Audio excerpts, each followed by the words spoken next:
friends. Our story today is called Chaucer's First Winter. Chaucer's First Winter, and that part of the book is called the title.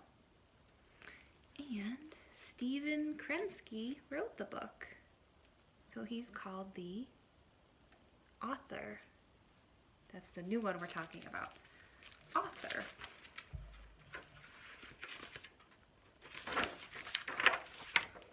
Chaucer's First Winter.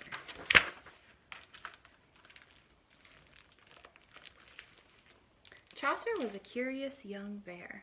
He poked and prodded wherever he pleased, under rocks, under water, even high in the trees.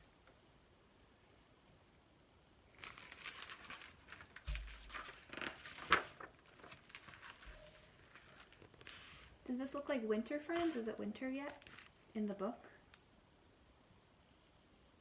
No, what do we see in the winter?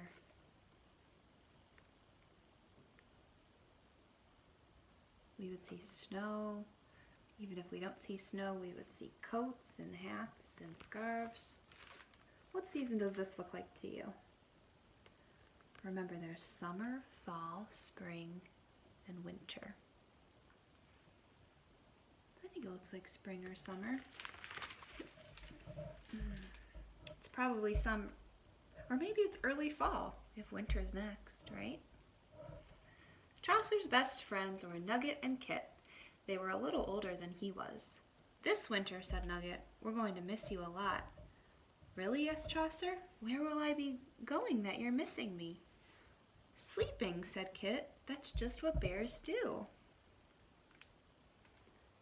Do you remember talking about how bears sleep in the winter?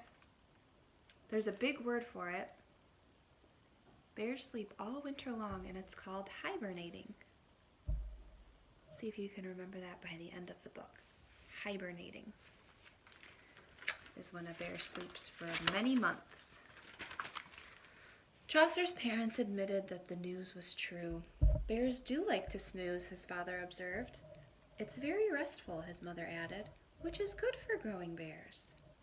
Chaucer was not convinced.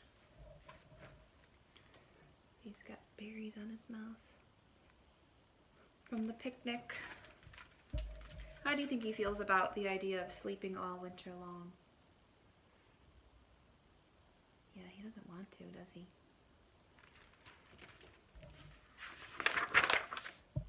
Pretty soon it was time for the bear's winter nap.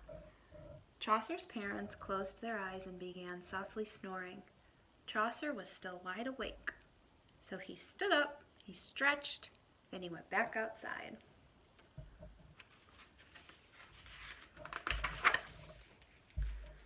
White flakes were tumbling through the air. Chaucer caught one on his nose and two on his tongue.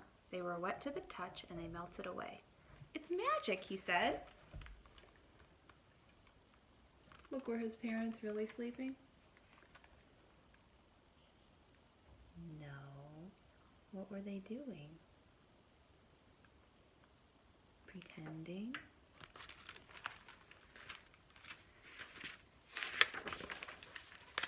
His friends were surprised to see him. "Why aren't you sleeping?" asked Nugget. "I was curious," said Chaucer. "I wanted to see what winter was all about." Kit nodded. "Well, first we must teach you what to know about snow." Chaucer was ready. What do you think they will want to teach him about snow?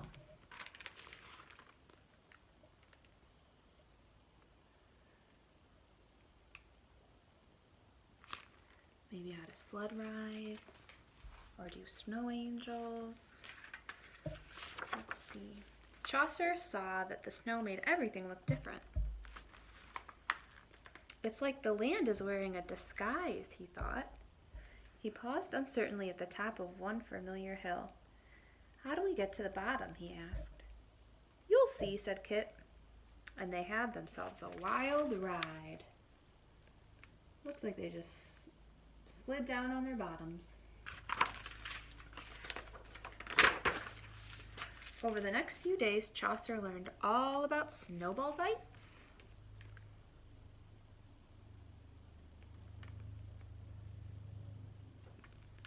Oh, they got him good. After a month, the pond froze over.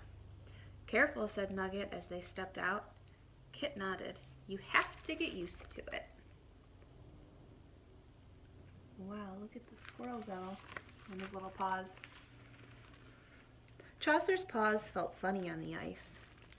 He was much better at sliding than gliding. Does it look like Chaucer's very good at ice skating? No, but that's okay. We're all good at different things.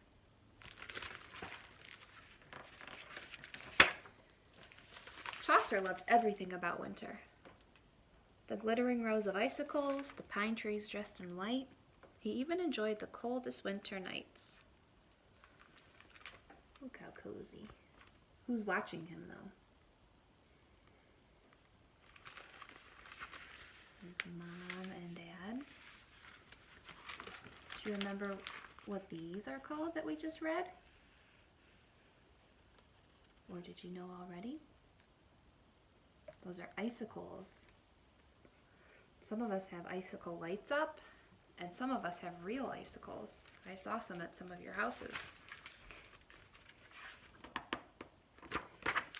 One gray morning, Chaucer, Nugget, and Kit were out exploring.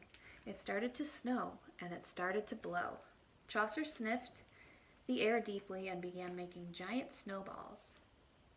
This is not a good time to play, said Kit. But Chaucer knew what he was doing. Kit says it's not a good time to play. Why do you think that is?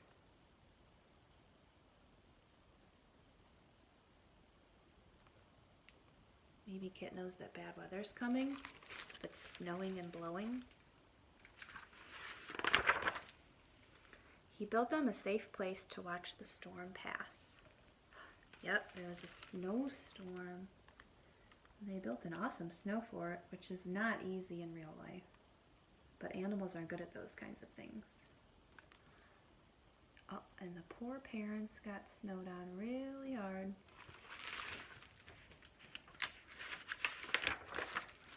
The storms grew gentler after that. The sun got stronger and the days seemed longer. There's a change coming, said Nugget. Kit took a deep breath. I can almost smell the flowers. But Chaucer was sorry to see winter go.